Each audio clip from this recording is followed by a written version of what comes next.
Alhamdulillahirabbil alamin hamdan katsiran thayyiban mubarakan fi kama yuhibbu rabbuna wa yarda. Asyhadu an la ilaha illallah wa asyhadu anna Muhammadan abduhu wa rasuluhu la nabiyya ba'dah. Allahumma rabbi shrah li sadri wa yassir li amri wahlul 'uqdatam min lisani yafqahu qawli waj'al li waziran min ahli la haula wa la quwwata illa billahil aliyyil azim. Ibu yang saya sayangi, yang saya kasihi, yang saya cintai, yang insya Allah dimuliakan oleh Allah Subhanahu wa Ta'ala. Tak henti-hentinya nikmat Allah menghampiri kita, dan nikmat yang terbesar pada hari ini, Ibu masih dikaruniai iman. Dengan iman Ibu bisa datang ke sini. Oleh karena itu, mari kita mengucap syukur yang sebesar-besarnya kepada Allah dengan ucapan Alhamdulillahilladzi bi ni'matihi tatimmus shalihat. Salawat teriring salam semoga tercurah kepada baginda kita Habibana wa Nabiyana Muhammad Sallallahu Alaihi Wasallam. Ibu yang dirahmati oleh Allah Subhanahu Wa Taala, semoga Allah mengampuni sampai hari yang ke-8 ini, dan semoga Allah 9 ya Bu ya, hari ke-9. Yang 9. Oh ya, juz saya dapatnya juz 9. Jadi baru ingat, saya kan pertama juz. Iya. Kemudian alhamdulillah juga Allah, semoga Allah memasuki hari ke-9 ini ujiannya akan makin berat. Perlombaan itu makin ke tengah makin berat. Iya, makin berat. Karena ujungnya kan ampunan intinya. Dalam perjalanan mendapatkan ampunan Allah itu beratnya apa buat kita ibu-ibu Bu? Itu nanti lama-kelamaan Bu. Nah kita lihat nih barisannya. Biasanya kan dari tahun ke tahun tuh ada kemajuan terus ya Bu ya. Makin maju barisannya. Begitupun tarawih. Kenapa? Godaannya makin besar. Sebetulnya hadiahnya juga makin besar dari Allah. Nah, godaannya apa? Kita itu nanti kalau ibu-ibu ya, khususnya ibu-ibu. Ini bukan ibu gua aja sih, bapak-bapak juga. Apa Bu? Yang apa? Bikin kue. Nah, bikin kue, belanja baju, apalagi cari bahan makanan, masakan dan sebagainya buat lebaran. Udah dipikirin tuh dari sekarang. Kata Allah, aku kasih sesuatu yang indah, yang mulia nih. Udah mau mendekati batas perlombaan. Kata dunia, aku juga kasih promonya, hebat lagi Bu. Iya. Saya di sini nanti beli sepatu, nanti beli baju, nanti beli ini, nanti beli ini. Kapan ya harinya? Saya nggak boleh sampai ninggalin pengajian nih, kecuali emang kegiatan keilmuan yang lain yang emang punya jadwal ya Bu ya. Oh itu Bu berat sekali. Nah, artinya saya ingin mengingatkan kepada Ibu, jangan sampai lengah ya Bu ya. Jangan sampai lengah antara pertarungan medali dapat takwa dengan pertarungan promonya dunia. Nah sebentar lagi Bu, seminggu lagi akan bertarung. Saya ingin melihat saya sukses apa enggak, atau ibu-ibu sukses apa enggak nih. Ya kalau masih bertahan pada posisi di sini berarti hebat Ibu. Nanti akan bertahan sampai akhir. Apalagi menjelang seminggu lagi mau penutupan tuh kelihatan. Siap-siap Bu ya, siap-siap lawan itu promo-promo dunia yang di sponsori oleh hawa nafsu dan dibisik-bisikan oleh syaitan. Nah, siapa nih yang menang nanti? Dan akan kelihatan siapa yang dapat medali takwa dan siapa yang kalah. Kita lanjut ke inti ya Bu ya. Ini hanya pengingat saja, jangan sampai kita kalah. Ini juga pengingat buat saya. A'udzubillahi minasyaitonirrajim. Bismillahirrahmanirrahim. Tafsir Quran surat Al-Falaq. Al-Falaq itu artinya waktu subuh. Al-Falaq ini berkaitan dengan surat An-Nas. Dia diturunkan ketika Rasulullah mendapat sihir teluh dari seorang Yahudi namanya Labib bin Al-Som yang kemarin sudah saya sebutkan. Beliau ini adalah Rasulullah. Kemudian maka Allah menurunkan dua surat, yaitu Al-Mu'awwidzatain, surat Al-Falaq sama surat An-Nas melalui malaikat Jibril ya, supaya disampaikan kepada Rasulullah. Kemudian sabda Rasulullah dalam suatu hadis beliau yang berkaitan dengan surat ini, liba di ashabihi iqra qul huwallahu qul huwallahu ahad wal muawwidzatain. Jadi Rasulullah berkata kepada sebagian sahabatnya, bacalah qul huwallahu ahad dan muawwidzatain. Muawwidzatain itu qul a'udzu birabbil falaq sampai selesai, sama qul a'udzu birabbin nas sampai selesai, salasan 3 kali. Yakfika min kulli syai', maka itu cukup buat engkau untuk terhindar dari segala sesuatu yang buruk.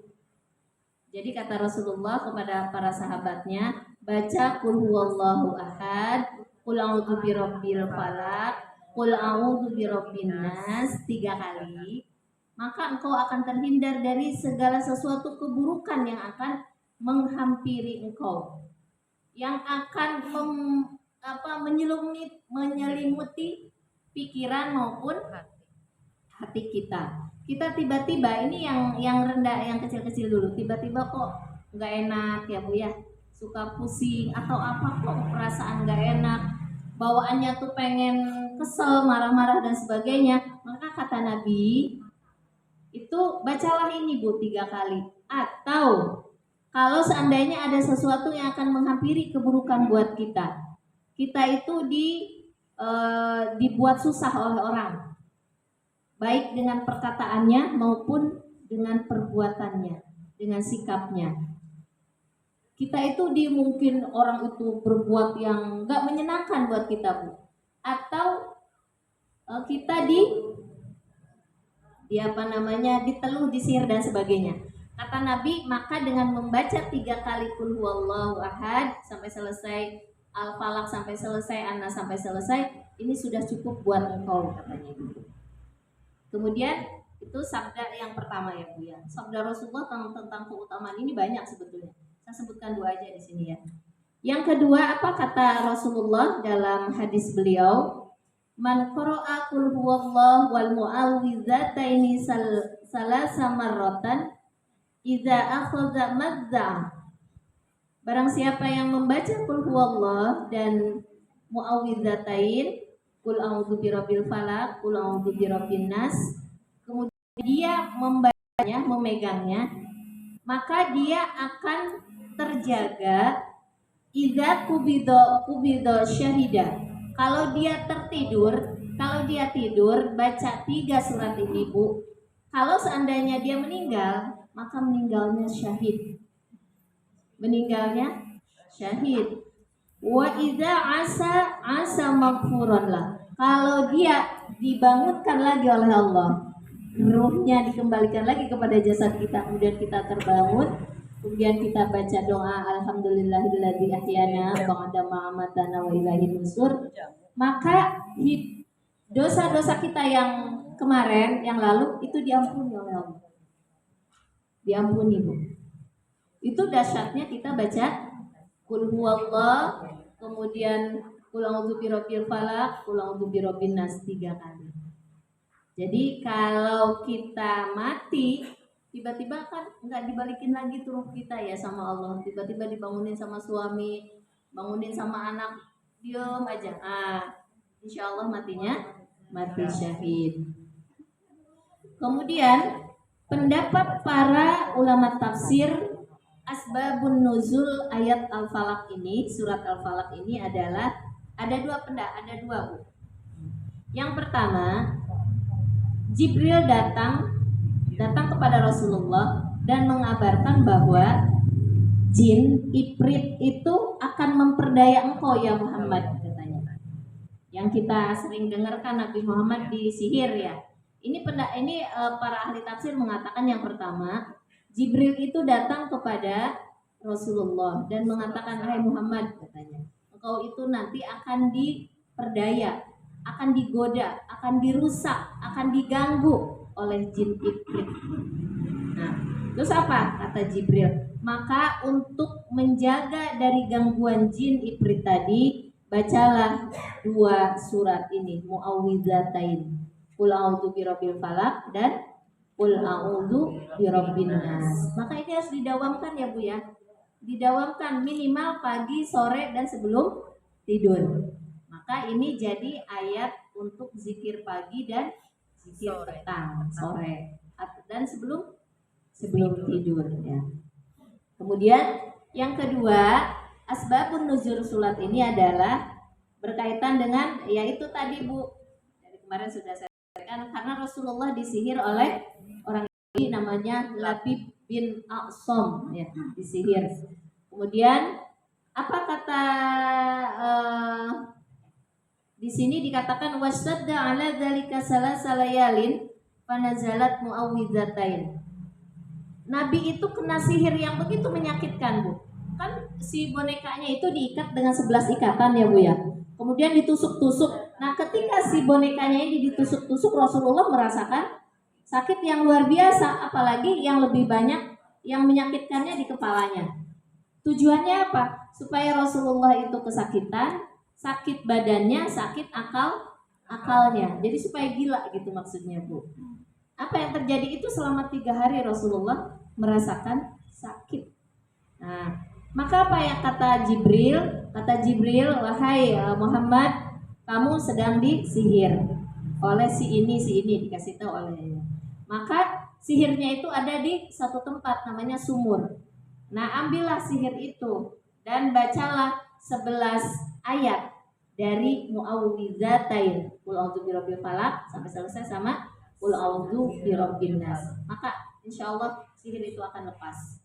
Benar, kemudian Rasulullah mengutus Ali bin Abi Thalib dan Talhah bin Zubair untuk mengambil sihirnya tadi yang ada di dalam sumur. Kemudian dibacakan 11 ayat tadi, maka sihir itu terlepas. Jadi artinya kok Rasulullah bisa kena ya Bu ya? Nah, Rasulullah itu jasadnya sama dengan kita. Tapi tujuan orang-orang Yahudi menyihir Rasulullah sebetulnya bukan hanya badannya yang ingin dia rusak. Intinya adalah ingin dirusak akalnya. Jadi orang gila. Rasulullah itu udah sering mau disihir Bu. Udah sering disihir supaya gila gitu. Tetapi tidak bisa. Kenapa? Ketika Rasulullah mau disihir akalnya itu nggak bisa. Ya Bu ini. Kelebihan orang yang punya pancaran jiwa. Hatinya, kolbunya bersih Bu. Insya Allah tidak akan terkena sihir, gangguan akalnya nggak bakalan bisa terkena.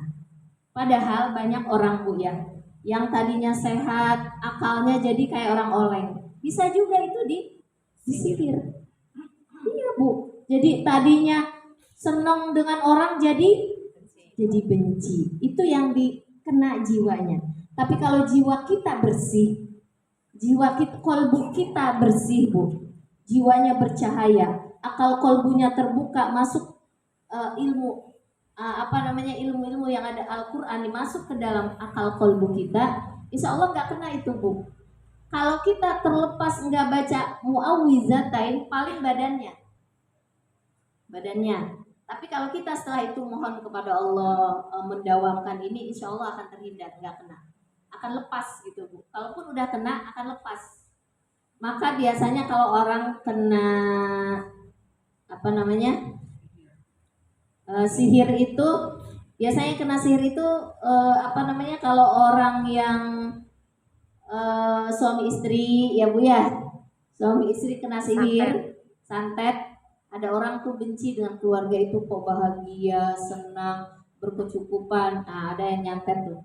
Si istrinya tiba-tiba benci dengan suami. Ada Bu datang ke saya Bu, ibu-ibu, saya tuh benci dengan suami saya. Apalagi kalau mau hubungan Bu, kayak melihat apa gitu. Saya suruh dawamin ini. Jadi sebelum kamu berhubungan suami istri gitu, kamu mohon ampun dulu kepada Allah, bertobat dulu kepada Allah, baca dulu ini, baca Al-Ikhlas, baca ayat kursi, yaitu terus mohon sama Allah. Berkali-kali datang. Dan mungkin itu ada yang salah dalam keimanannya belum Jadi mungkin ini mah baca tapi ini mah kemana gitu ya, Allahnya jadi abai. Maka yang bisa nolong biasanya orang-orang yang kuat keimanannya kepada Allah. Kalau ada orang yang terganggu biasanya datang ke para kiai ya, para orang-orang yang salafus saleh ya, orang-orang yang soleh, yang baik, yang bisa juga mengerti tentang ilmu melepas ini. Kalau kita emang nggak bisa. Tapi kata para ulama sebetulnya yang paling yang paling apa namanya punya efek yang lebih bagus tuh diri kita, Bu. Manjur. Nah, itu cuma kita harus mengetahui bagaimana caranya. Yaitu baca, kalau saya pernah mendengar ceramah Khalid Basalamah, dia punya apa namanya kisah nyata tentang dirinya, kan punya usaha ya. Jadi itu ada jin ini, ada ini, ada ini. Jadi setiap masuk ke situ dia bacain ayat kursi, dia bacain al-ikhlas, dia bacain muawwidzatain. Pergi bener. Kalau dia apa punya pengalaman gitu, punya pengalaman. Nah, kalau saya enggak, cuma katanya gitu. Nah ini bisa dipraktekkan buat kita kalau ada gangguan-gangguan. Ustazah, saya pernah dengar ada teman cerita ke saya, katanya dia itu apa namanya diizin orang, tapi yang itu dia tirakat sendiri gitu, jadi secara Islam gitu. Itu apa bisa bisa terjadi seperti itu, dan apakah melepasnya juga dengan cara itu sendiri? Yang tirakat itu yang kena, yang ngenain, yang ngerjain. Iya bisa Bu, karena Al-Quran itu bisa jadi dua mata pisau. Bisa untuk merusak orang, bisa untuk menyembuhkan orang. Katanya begitu Bu.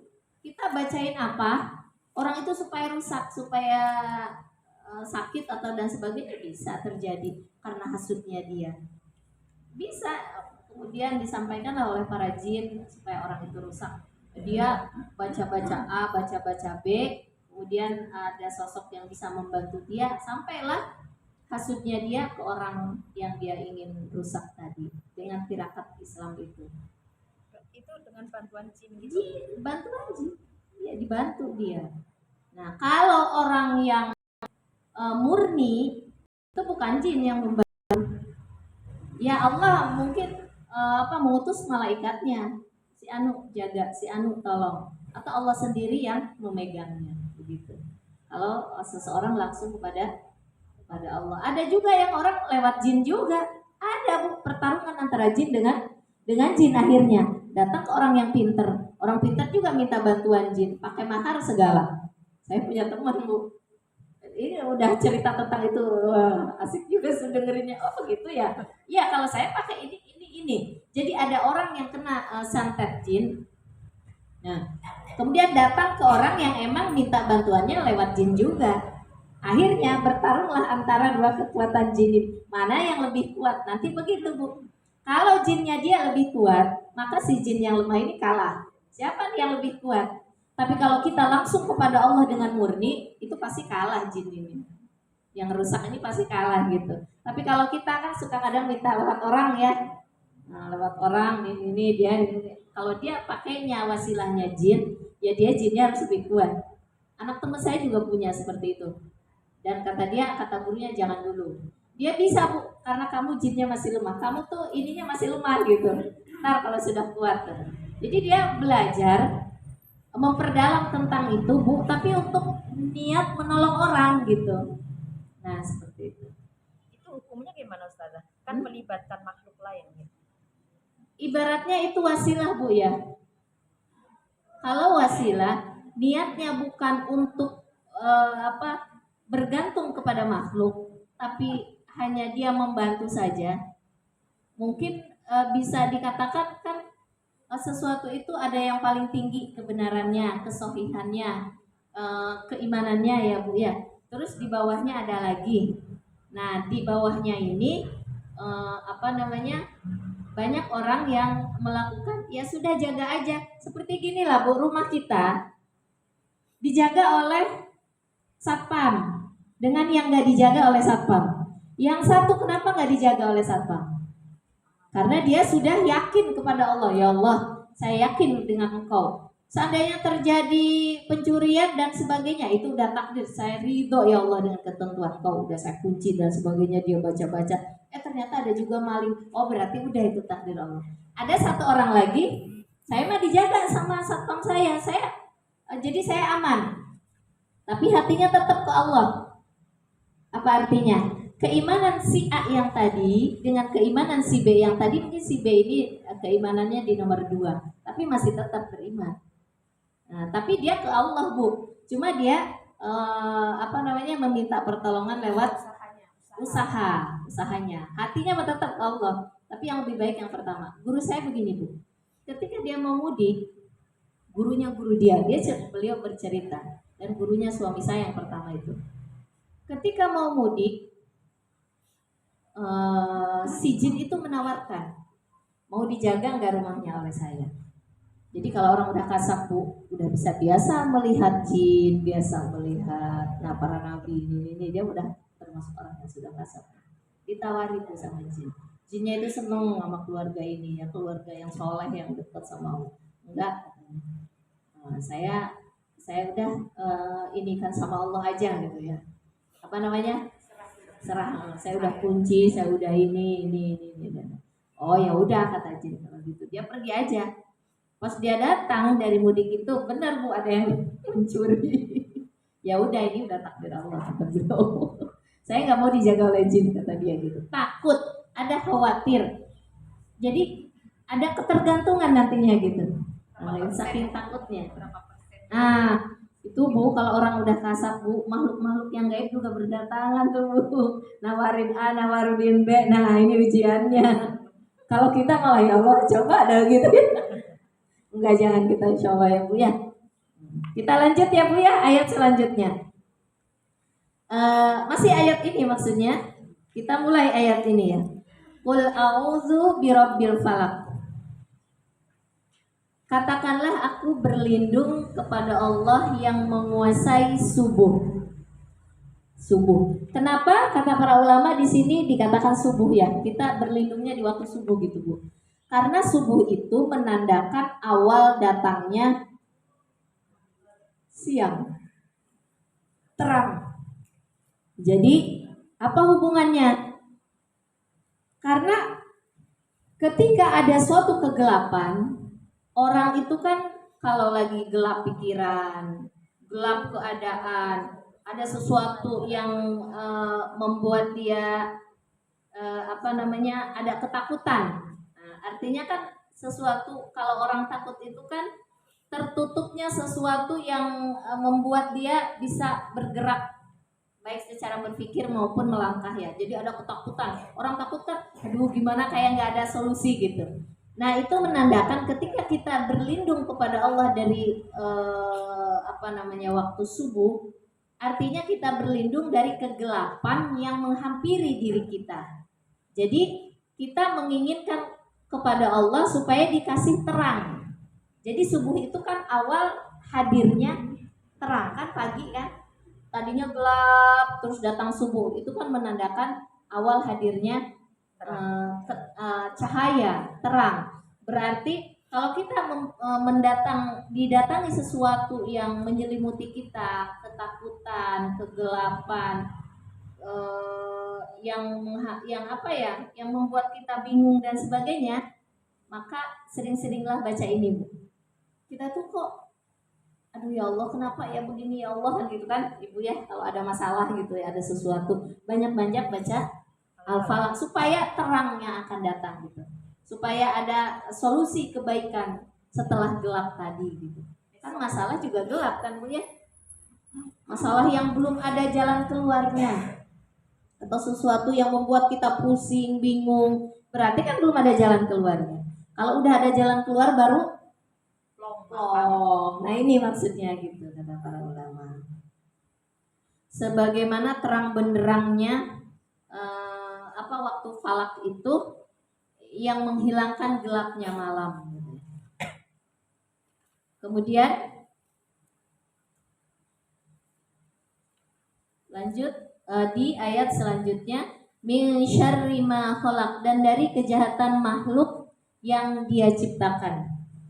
Makhluk Allah itu secara umum bukan hanya manusia, Bu. Makhluk Allah itu apa aja, Bu? Hewan, Jin, hewan, malaikat, manusia, tumbuh-tumbuhan. Nah, planet. Nah, itu Bu, kalau ada planet nyungsep satu aja ke dunia, hancur nggak kita? Maka kita mohon perlindungan Allah. Kalaupun kita minta perlindungan dari kejahatan manusia yang pertama, Bu. Kejahatan manusia berbuat jahat, ingin mencelakai kita dan sebagainya lah ya. Atau binatang itu kadang-kadang suka tiba-tiba masuk ke dalam rumah kita, atau kita lagi di jalan, atau lagi di dekat semak-semak dan sebagainya. Kita mohon kepada Allah terhindar dari itu. Maka muawwizatain ini wajib kita baca di zikir pagi dan zikir petang supaya dijaga oleh Allah dari pagi sampai sore, dari sore sampai pagi lagi gitu. Jadi kalau makhluk Allah itu jangan dilihat yang kecil tidak berbahaya, Bu. Coba Ibu tidur kemudian tiba-tiba masuk semut. Jangankan semut, jangankan kita ya, Bu. Seorang raja itu mati gara-gara lalat ya. Siapa, Bu? Ada yang ingat? Namrud. Kan itu dengan binatang kecil Allah datangkan dia. Nah, jangan-jangan kita juga gitu kalau nggak baca itu. Betul semua. Sakit lah, udah ke dokter dan sebagainya. Iya. Nah, itu makhluk Allah, maka kita berlindung dari seperti itu, atau berlindung dari angin dan sebagainya. Suka ada kan tiba-tiba gelap gulita ya, Bu ya. Terus ada petir menggelegar dan sebagainya. Itu buru-buru baca muawwizatain, khususnya surat Al-Falaq ini. Yang saya bilang kemarin bahwa Al-Falaq itu lebih berkaitan dengan yang bersifat fisik, lahir. Kalau An-Nas yang bersifat batin, ya fisik. Jadi ada alam kita lewat supaya dijaga oleh Allah ketika hujan besar, angin puting beliung, jangan sampai pohon itu tumbang ke kita, atau ada binatang, atau ketika banjir kita lewatin ada apalah lintah apa yang nempel di kita. Kita mohon ampun dengan baca Al-Falaq ini. Nah, kemudian ayat selanjutnya wa min syarri ghasikin idza waqab, dan dari kejahatan malam apabila gelap gulita. Nah, kenapa sih malam di sini disebutnya oleh Allah? Memohon penjagaan Allah dari gelapnya malam, kejahatan malam. Kejahatan itu banyaknya di malam hari. Kejahatan. Ibu kalau maling banyaknya di malam hari, siang pun emang tidak menutup ya, tapi lebih banyak malam, Bu. Karena dia kan nyari orang lagi tidur, lagi lalai, lagi lelap, lagi nggak tahu gitu. Maka dia bergelirnya di malam hari. Kemudian kalau orang yang menjampi-jampi menyihir orang itu Bu nggak siang hari, di malam hari. Orang yang nggak baca muawwizatain, nggak baca Al-Ikhlas, nggak baca ayat kursi, kemudian dibaca-bacain sama orang, kena tuh. Baca-bacanya malam-malam hari tuh orang-orang penyihir itu. Ya kayak apalah, pakai bacaan-bacaan apa gitu, abrakadabra lah apa-apa gitu, kita nggak tahu ya. Cuma kan ada bacaan-bacaan untuk meneluh orang gitu. Kemudian kalau jin-jin itu tidurnya di siang hari dia, Bu. Bergerilya di malam hari. Tugasnya kan beda-beda kan jin itu. Si jin ini ada pasukan-pasukan tertentu, ada yang di siang. Tapi kalau dia tidur di siang hari gitu. Ada tidurnya juga ternyata jin itu ya. Nah, kalau malam dia seperti kita, kalau kita tidurnya malam. Kalau jin dibalik, Bu. Jadi kalau pas maghrib 5:30 itu dia maka kalau 5:30 itu kita orang tua tuh suka ngelarang kita keluar rumah. Itu maksudnya kalau motor-motoran, kalau bercanda. Anak saya itu patah tangannya 2 kali itu, Bu, gara-gara bercanda itu jam segitu. Iya didorong apa diapain sama jin kali. supaya sakit, supaya rusak. Orang yang kecelakaan, nah banyak tuh di sore-sore itu malam. Kan kebanyakan di situ kecelakaan itu. Karena ngantuk lah, karena baru keluar. Nah, makanya kalau keluar itu saya Bu ya sama anak saya terpaksa keluar sore gitu. Itu kuat itu bacanya. Karena apa? Tempat yang waktu yang paling aman itu di rumah. Dan waktu yang paling tidak aman itu ketika di luar rumah, betul nggak Bu? Coba kita keluar, walaupun nggak bawa kendaraan, jalan bisa keserempet kan? Bisa ketabrak. Bawa motor juga bisa begitu, mobil juga bisa begitu. Maka ketika keluar benar kata Rasulullah ya, baca doa dulu. Bismillahirrahmanirrahim. Allah la haula wala quwata illa billah. Kalaupun terjadi sesuatu, selama kita dari situ sampai pulang ke rumah lagi, insya Allah, kalaupun ada sesuatu dia syahid, dia meninggal, diampuni dosa-dosanya oleh Allah. Tidak ada ruginya gitu. Dan kita harus selalu bergantung terus sama Allah. Apalagi saya sering keluar gitu ya Bu ya. Itu ya Allah kalau naik motor baca. Karena emang di luar itu bukan tempat yang aman Bu. Bukan tempat yang aman di luar itu. Yang paling aman adalah di rumah. Maka ketika sesuatu itu tidak aman, kita harus minta pertolongan Allah. Insya Allah ditolong sama Allah. Kemudian kalau malam-malam itu binatang juga ya Bu ya. Belum lagi yang kecil-kecil juga berdatangan. Apa tuh Bu? Nyamuk lah, ular, apalagi itu kalau rumah kita dulu saya pernah bukan sering banjir ya. Terus suka ada ular di bawah kursi, di bawah ini ya, astagfirullahaladzim. Apalagi kalau ada semak-semak itu mudah sekali ular masuk ke dalam rumah kita yang berbahaya ya. Nah itu baca itu Bu, walaupun masuk insya Allah terjaga, dia tidak akan mengganggu kita.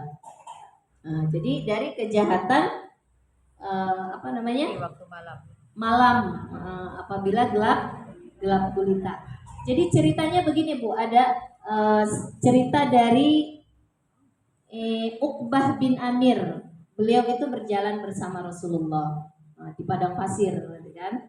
Berjalan tiba-tiba ada angin yang sangat gelap. Zaman dulu Bu, angin itu bisa memindahkan gunung. Betul nggak? Jadi tadinya gunung pasir maksudnya ya. Pasir yang di sini karena ada angin kencang, angin besar, itu bisa berpindah ke sebelah sini. Maka untuk menentukan arah itu mereka nggak boleh pakai gunung, pakai ilmu bintang, ilmu falak. Nah itu jadi nanti arah bintang kemana itu. Karena kalau melihat gunung tadinya ada sebelah sini bisa pindah ke sebelah sini. Maka kata Uqbah, ketika aku berjalan bersama Rasulullah tiba-tiba ada angin puting beliung, angin yang sangat hitam, angin yang sangat besar. Maka Rasulullah berkata kepada Uqbah, wahai Uqbah, bacalah 2 surat ini, Muawwidzatain. Yang pertama Al-Falaq sama An-Nas. Rasulullah mengajarkan begitu kepada Uqbah. Jadi kalau kita keluar rumah ya Bu ya, karena itu tempat yang paling tidak aman, baca ini insya Allah selamat gitu ya. Ayat yang selanjutnya, wa min syarrin nafasati fil uqad. Dan dari kejahatan penyihir-penyihir yang meniup buhul-buhul. Oh tadi saya nyebutin lebih awal ya. Penyihir-penyihir itu melakukan kegiatan sihirnya, kegiatan perbuatan yang disuruh orang karena kedengkian, iri hati, dengki, benci, kemudian dia nyuruh orang atau dia sendiri yang melakukannya, itu biasanya di malam hari. Nah, sekarang kata para ulama begini Bu, sebab-sebab sihir itu, dari sihir itu akan mengakibatkan orang yang sehat menjadi sakit. Kalau ada orang Bu disihir, dia sehat-sehat saja, tiba-tiba nggak bisa jalan, tiba-tiba sering sakit kepala, atau tiba-tiba badannya sering kepanasan dan sebagainya. Pokoknya yang tadinya sehat menjadi sakit. Nah ibu-ibu, kalau tiba-tiba kok badan saya sebelah sini kok panas, sebelah sini kok gak enak, kok sering pusing, coba baca ini. Kalau emang itu datangnya khawatir ya Bu ya, datangnya dari sihir, teluh dari orang-orang yang gak suka dengan kita. Atau ada seorang suami istri yang tadinya akur-akur aja bisa jadi saling membenci, nggak ada sebab musabab gitu Bu. Benci aja gitu. Jangan-jangan ada tetangga atau teman yang iri dengan kebahagiaan rumah tangga kita. Emang ada yang iri dengan kebahagiaan rumah tangga? Ada.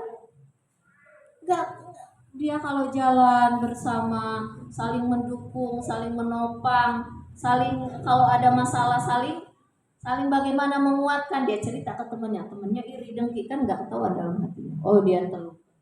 Bisa seperti itu Bu. Hati-hati Bu, iya. Kalau kita senang lihatnya ada yang aku. Karena nggak ada dengki, nggak ada iri di hati kita. Coba kalau ada iri, beda lagi. Dibaca-baca yang dilihat, apa, ditiup-tiupkan. Atau kalau ada orang punya usaha laris Bu, laku.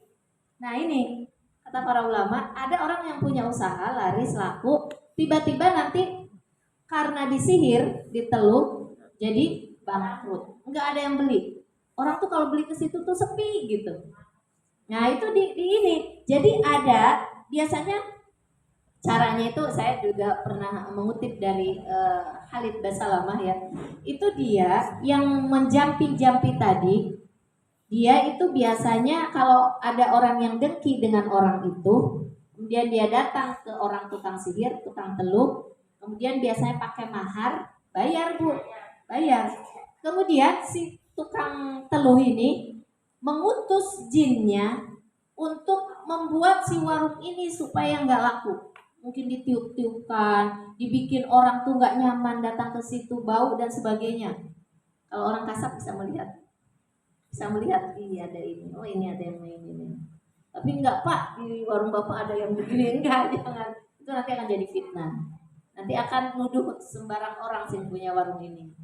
Jadi ya sekedar tahu aja. Ya sekedar tahu aja kalau emang ada yang tahu gitu. Nah, kemudian kalau ada seorang gadis, ini banyak Bu ceritanya di kampung saya ada Bu.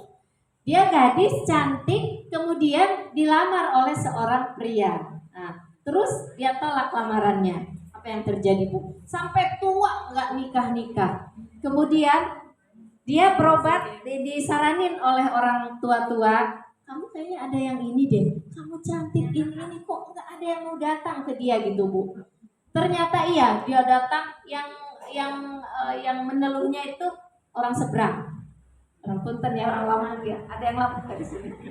Seberang, kuat banget. Kemudian diobatin, kata yang ngobatin tahu kamu dijampi-jampi sama orang, tapi yang bawaannya dia kuat, saya nggak kuat katanya.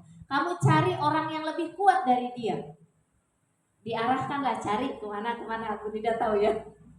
Tahu nggak Bu Nida? Orangnya sekarang udah nikah Bu. Masya Allah Bu, itu dia perjuangannya berobat sana sini. Ternyata jinnya yang ini tuh kuatnya luar biasa katanya. Yang penjaganya dia supaya si cewek. Akhirnya dia dapat udah tua nikah. Sekitar 40 ke atas, hampir 50. Nikah, tapi hebat Bu. Nikahnya sama anak muda. Kerja ting-ting. Di bawah dia banget. Masya Allah, pokoknya itulah ceritanya dan ada itu ternyata. Jadi kalau ada nih, jangan-jangan ini bukan seuzon dengan orang ya Bu ya. Jadi kalau ada gadis belum nikah sudah berusia ini, jangan-jangan ada yang nggak suka dengan dia, bisa diteluh oleh lawan jenisnya, bisa diteluh oleh teman sejenisnya, bisa juga. Sebenarnya dia nggak suka dengan nih, biar dia nggak laku-laku gitu. Boleh banyak-banyak mendawamkan mu'awwizatain ini. Dan kalau orang tua tahu paham dengan anak kita nih belum nikah ya udah, ya Allah seandainya gitu ya, seandainya ini ada orang yang tidak suka dengan anak saya bacakan surat ini supaya lepas dari itu. Tapi kalau emang ini takdir engkau, kita ngobrol sama Allah, kalau emang ini takdir engkau yang terbaik, saya ridho ya Allah. Ya Allah, cepat segerakan jodoh buat anak saya. kemudian cari hadirkan pasangannya buat anak saya yang soleh, yang bisa menghantarkan kebahagiaan dunia dan akhirat. Saya bilang kemarin pakai syarat ya Bu ya, kalau doa yang belum jelas manfaatnya. Kalau itu belum jelas Bu, nih pengen anak, minta ya Allah pengen cepat punya anak, ya Allah pengen anak pinter, belum jelas Bu manfaatnya itu. Pakai syarat di ujungnya, ya Allah hadirkan kami anak, berikan kami anak yang soleh dan solehah, yang bisa menghantarkan kami ke surga Engkau, bisa membahagiakan dunia dan akhirat. Artinya itu pakai syarat di ujungnya. Jangan cuma sekedar minta, ya Allah jadikan anak saya anak yang pinter, yang cerdas, yang sehat, yang ganteng. Belum tentu itu bisa menghantarkan ke akhirat yang baik Bu. Bisa aja merusak. Nah, kalau nggak pakai syarat, pakai ujungnya yang Engkau ridhoi. Jadi anak-anak yang bertakwa, tambahin di ujungnya Bu. Jangan cuma cerdas, pinter, gagah, sehat. Banyak yang begitu, tapi enggak membawa manfaat. Nah gitu. Nah kemudian dan seterusnya ya Bu ya, banyak ya Bu ya. Tiba-tiba pusing, sakit atau baca muawwizatain. Yang ayat yang terakhir. Wa min syarri hasidin idza hasad, dan dari kejahatan orang yang dengki apabila ia dengki. Tuh Bu, setiap orang itu membawa bawaan sifat dengki. Nah, setiap orang Bu, cuma kalau keimanan dia kepada Allah kuat, maka sifat dengki itu akan direndam, dipedem, diredam, tertutup. Kita tuh punya bawaan sifat dengki, punya bawaan sifat iri. Selama manusia itu punya hawa nafsu, punya itu Bu. Nah, kalau kita tidak mengatur hawa nafsu tadi, maka itu akan bermunculan ke atas. Dia yang akan menguasai jasad kita. Tapi kalau jiwa kita yang menguasai diri kita, jiwa kita yang bangun, maka si hawa nafsu tadi, iri, dengki, tamak, sum'ah, riya, takabur, nah itu dia nanti yang menguasai dan dikomporin sama syaitan. Itulah tipikal hawa nafsu, pengennya begitu Bu. Muncul itu sifat-sifat buruknya ini, dan salah satu sifat yang disebutkan di dalam surat Al-Falaq adalah sifat yang paling berbahaya, yaitu hasad. Kenapa orang jadi takabur? Karena hasad Bu. Kenapa orang menyakiti orang lain? Karena hasad. Kenapa orang menggibah? Karena hasad. Kenapa orang memfitnah? Karena hasad. Hasad di hatinya. Kenapa orang nggak suka begini orang lain punya nikmat? Hasad. Kenapa orang ingin dipuji kebaikannya? Itu juga hasad, nggak mau orang lain lebih dari dia. Pengennya dia aja yang muncul, yang bagus, yang baik, yang hebat dan sebagainya. Itu penyakit yang pertama tumbuh. Awwalu maksiatin fis sama wa awwalu maksiatin fil ardi al-hasad. Dengki. Pertama penyakit yang tumbuh, yang datang di langit dan di bumi, yaitu hasad. Yang di langit ketika Adam Allah ciptakan menjadi khalifah di muka bumi, maka penduduk langit yang pertama hasad adalah iblis. Iblis Bu, setan, dia iri, hasad di hatinya. Kenapa? Karena ada makhluk yang baru lahir, artinya junior, tapi kok harus dihargai gitu. Kita udah senior nih, di sini udah berapa tahun di Anubala. Kok dia duluan yang kayaknya bilang tuh baik banget teman, padahal dia baru. Itu ada dengki di hati kita. Itu tidak dipungkiri Bu, tapi harus diredam, dikikis. Mohon sama Allah, ya Allah ada dengki nih di hati saya nih. Harus begitu Bu, karena dengki itu sesuatu yang sulit dibuang. Maka permohonan kepada Allahnya juga harus kuat. Ya Allah ada dengki nih, ya Allah ini kayaknya ada iri nih ya Allah sama dia gitu, sama si Anu. Sebutin Bu ke Allah, mohon. Nah gitu. Jadi yang pertama adalah iblis, kedengkian yang pertama lahir di alam langit adalah kedengkiannya iblis kepada Nabi Adam. Kalau di bumi kedengkiannya Qabil terhadap Habil. Kenapa? Karena Habil dipasangkan oleh Allah dengan penduduk surga. Kalau Qabil dipasangkan Allah dengan penduduk bumi. Maka tipikal Habil adalah cantik, lembut, penyayang dan sebagainya. Nah, tipikal Buddha itu nggak begitu cantik. Ada sejarahnya ya Bu ya, kisahnya.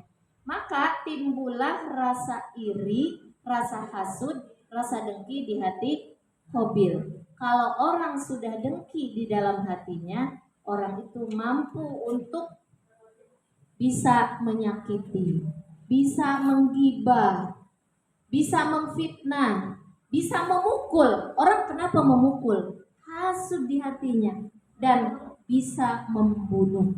Ada seorang suami membunuh istrinya. Kenapa? Hasud di hatinya, dia benci, nggak suka, nggak mau seperti ini dan sebagainya. Nah itu, jadi ketika manusia di bumi ini yang paling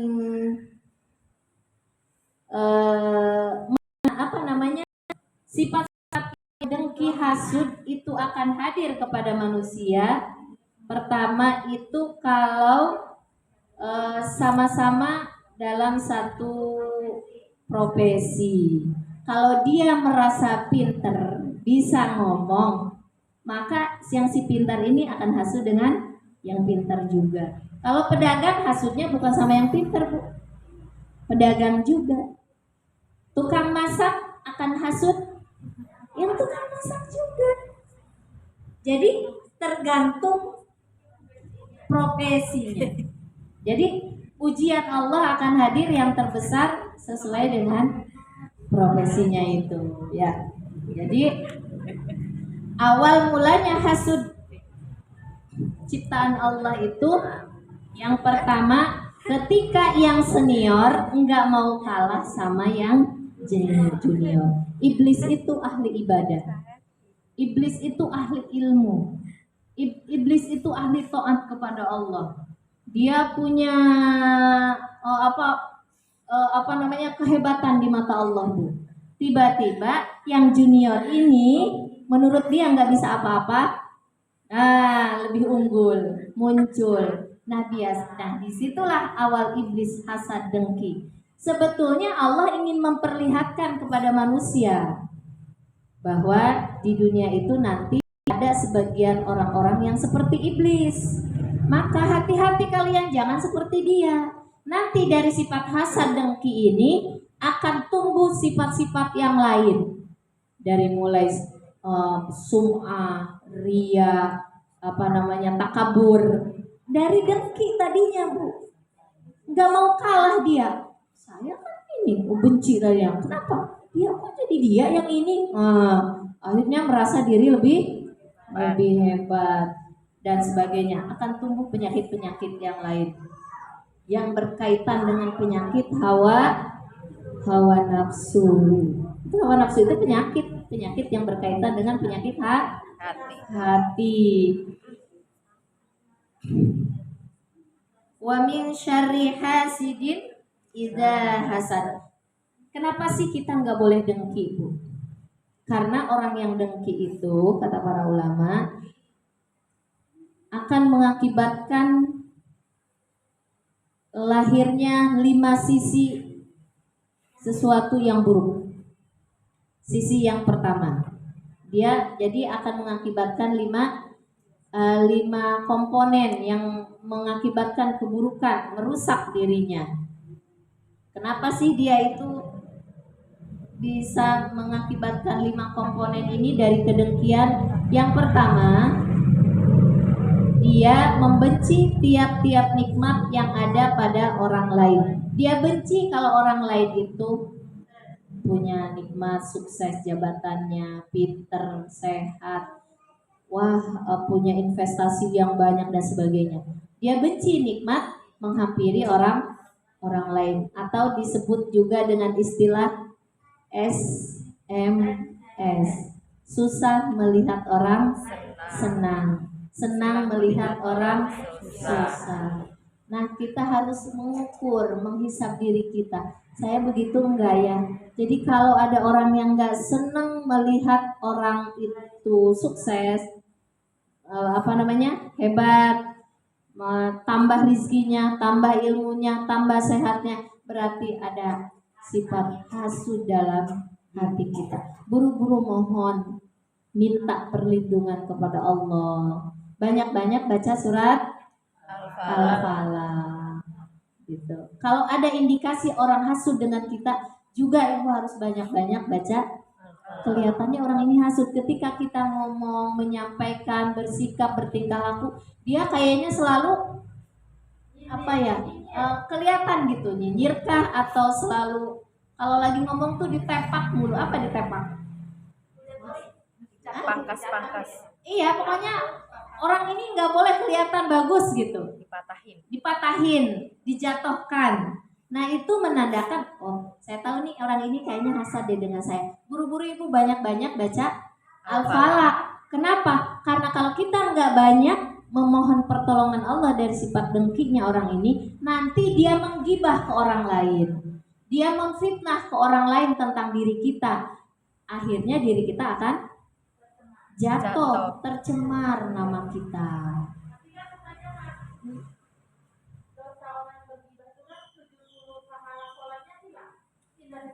Itu orang yang maksiatnya, yang menggibahnya, Bu. Itu urusannya sama Allah.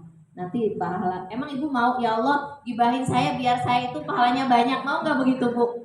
Difitnah, dijatuhkan kan nggak mau. Justru kita memohon kepada Allah supaya nggak difit.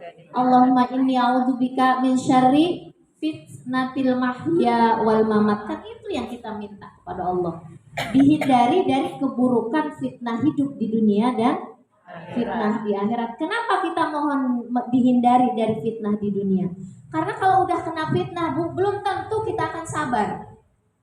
Sakit hati, nggak ditegur orang nangis. Akhirnya ya Allah hidupku sengsara banget tuh, katanya minta. Nggak apa-apa. Maka supaya kenapa? Takutnya kita nggak sabar gitu. Maka nggak kuat.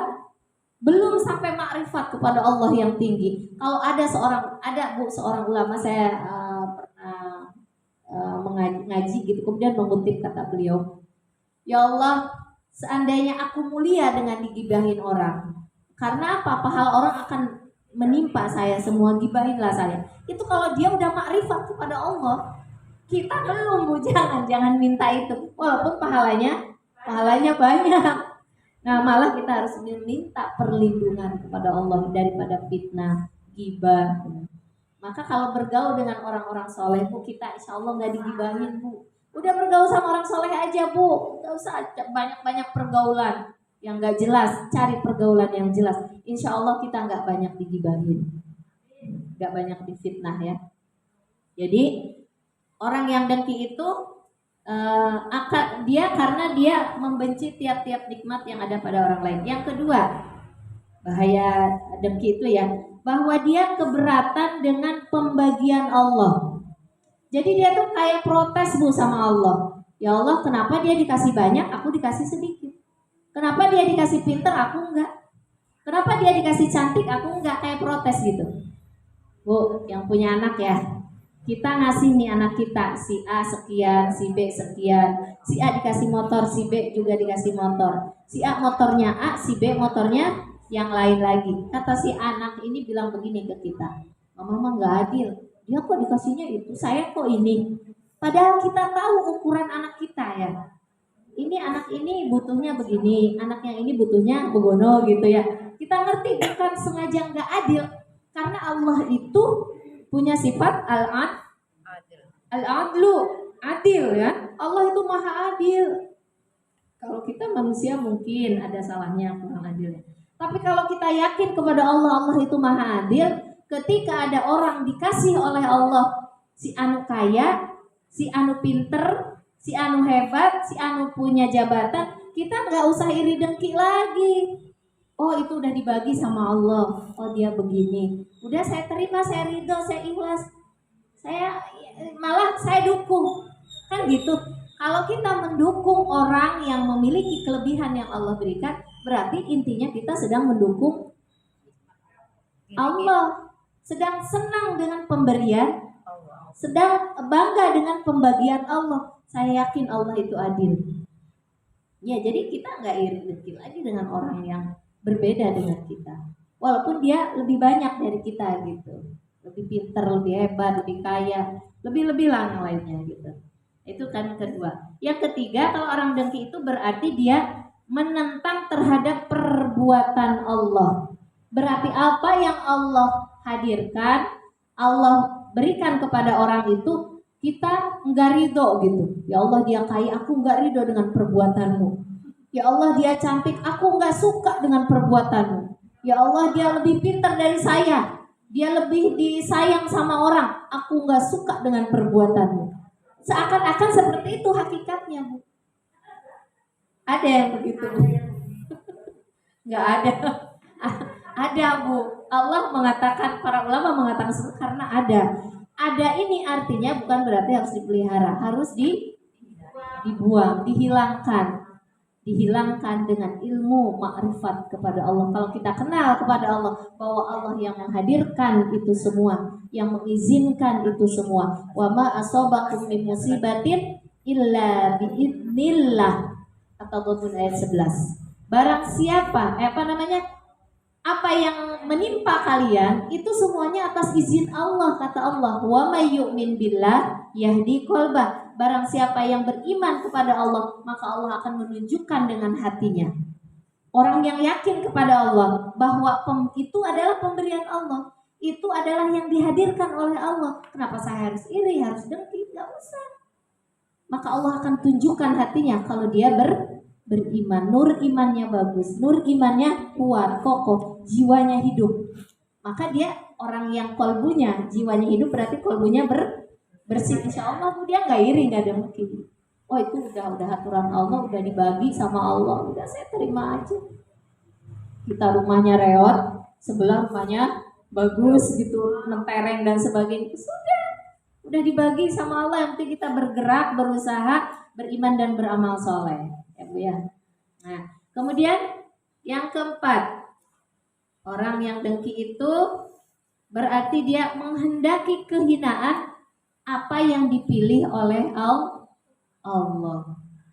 Allah menginginkan hal yang bagus buat si A, si B belum dikasih. Berarti kalau kita dengki, menginginkan kehinaan buat orang-orang yang dipilih oleh Allah. Nah, kalau ada di dalam suatu komunitas iri dengki yang kuat, Bu, itu nanti apa yang terjadi ketika seseorang punya bakat, punya minat, punya buahnya di situ. Sebelah sini iri, dengki, sebelah sini dengki. Ini punya buahnya di bidang apa gitu ya Bu ya. Harusnya muncul bagus, harusnya ini keluar, harusnya menonjol gitu di bidang masing-masing. Kalau di situ komunitasnya banyak yang iri dan dengki, itu nggak bakalan pada keluar buahnya. Kenapa? Karena saling menjatuhkan. Artinya apa? Dia nggak paham, nggak mengerti bahwa setiap manusia itu punya kelebihan, punya buah masing-masing, punya hal-hal yang menonjol di bidang masing-masing. Kalau ada orang iri dengki, dia nggak mau orang lain itu menonjol. Pengennya dia semua. Kalaupun dia nggak menonjol, jangan orang lain juga menonjol. Berarti dia belum mengenal Allah. Kalau dia mengenal Allah, maka apa yang dihadirkan oleh Allah, Allah kan menginginkan setiap orang punya buah. Buahnya ini harus produktif, harus bermanfaat untuk orang lain. Berarti dia harus hebat kan? Kalau kita mengenal Allah, bahwa setiap orang harus punya kehebatan, maka kita akan mendorong orang itu supaya hebat gitu. Inilah orang yang kenal sama Allah, Bu. Tapi kalau nggak kenal nggak begitu, Bu. Malah berusaha dijatuhkan. Gimana caranya supaya orang ini nggak kelihatan bagus, nggak kelihatan pinter, nggak kelihatan bisa dalam bidang A, bidang B gitu. Kebanyakan manusia kalau iri dan dengki, maka ini tidak akan keluar, tidak akan muncul. Maka apa kata Allah? Walau kana ahlal qura amanu wattaqau la fatahna alaihim barakatim minas sama'i wal ard. Begitu kan kata Allah. Kalau orang beriman bertakwa, mengenal Allah, Bu, Siapa aja emang dia bidangnya harus keluar, maka dia dorong, dia dukung. Apa kata Allah? Akan ada keberkahan, kemakmuran di muka bumi ini, di daerahnya. Makmur daerahnya, kenapa? Yang RT didukung oleh masyarakatnya, yang RW didukung oleh masyarakatnya, yang punya ilmu didukung oleh masyarakatnya, datang ke situ. Yang punya bisa bikin kue, bisa masak, ayo kita dukung semua. Yang bisa ngaji, ngajarin ngaji. Enggak saling menjatuhkan, enggak Bu. Maka itu daerah akan makmur, akan sejahtera kata Allah. Jadi kalau ada suatu negara daerahnya tidak makmur, tidak sejahtera, malah di bawah kemiskinan, itu tandanya banyak yang iri dan dengki di dalamnya.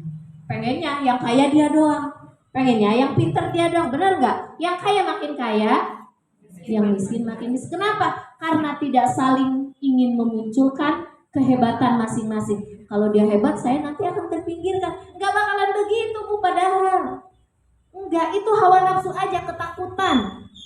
Kebanyakan manusia itu takut tersaingi, takut nggak bisa dianggap paling ini. Tapi kalau semuanya muncul, semuanya hebat, Allah itu tidak menghebatkan seseorang hanya satu orang saja. Semua ciptaan harus hebat kata Allah. Rabbana khalaqta batila. Aku tidak sia-sia menciptakan Bu Alis, Bu Lucy, Bu Susilo, semuanya, Bu Jumiati yang ada, semuanya yang ada di sini. Nggak sia-sia kata Allah. Semuanya harus hebat, punya buah masing-masing yang harus keluar jadi orang yang mulia di mata Allah. Nggak ada yang beda. Yang membedakan takwanya aja. Dia itu patuh nggak sama Allah, nurut nggak sama Allah, sesuai nggak dengan kehendak Allah. Yang kelima ya Bu ya, apa dari akibat dari penyakit hasad dengki ini, berarti dia menolong iblis katanya. Nah, ini kata para ulama. Kalau orang yang hasud dengki tidak suka dengan orang lain, berarti dia sedang mengobarkan ya. Panji-panji, saya ikut gengnya iblis. Saya tidak mau mengikuti gengnya Allah dan para malaikatnya. Kalau malaikatnya kan taat. Allah nyuruh kita baik. Allah nyuruh kita mendukung orang lain. Kalau dia tidak, sebaliknya berarti dia ikut barisan iblis, sedang mendukung antek-anteknya iblis. Jadi kalau kita mengikuti iri dengki dalam hati kita, nah itu berarti itu udah satu sinyalir. Iya, alirannya ke iblis. Kalau ke Allah ada orang bagus, Allah saya senang sekali. Gitu. Ya Allah, berikan kebaikan apa yang dia punya kepada saya, dan berikan kebaikan apa yang saya punya ke dia. Gitu Bu, saling mendoakan. Ibu punya buah yang saya tidak punya. Buah saya jeruk, buah ibu melon contohnya. Kan biar bisa merasakan makanan yang enak, ibu berbagi kan. Ibu kasih melon ke saya kasih melon, saya kasih jeruk ke ibu, kan begitu. Enak nggak Bu itu hidup? Maka kesempurnaan Adam itu, manusia itu karena kebersamaan, saling mendukung dalam kebaikan dan kesuksesannya. Ini aja Ibu. Jadi untuk menghindari kejahatan iri dengki baik dari orang lain maupun dari kita ke orang lain, banyak-banyak membaca Al-Falaq dan An-Nas ya. Mu'awwizatain ini kata Rasulullah. Dari saya cukup sekian. Saya yang jahil ini, yang batil datangnya dari diri saya, yang hak dari Allah Subhanahu wa taala. Wabillahi taufiq wal hidayah. Wassalamualaikum warahmatullahi wabarakatuh.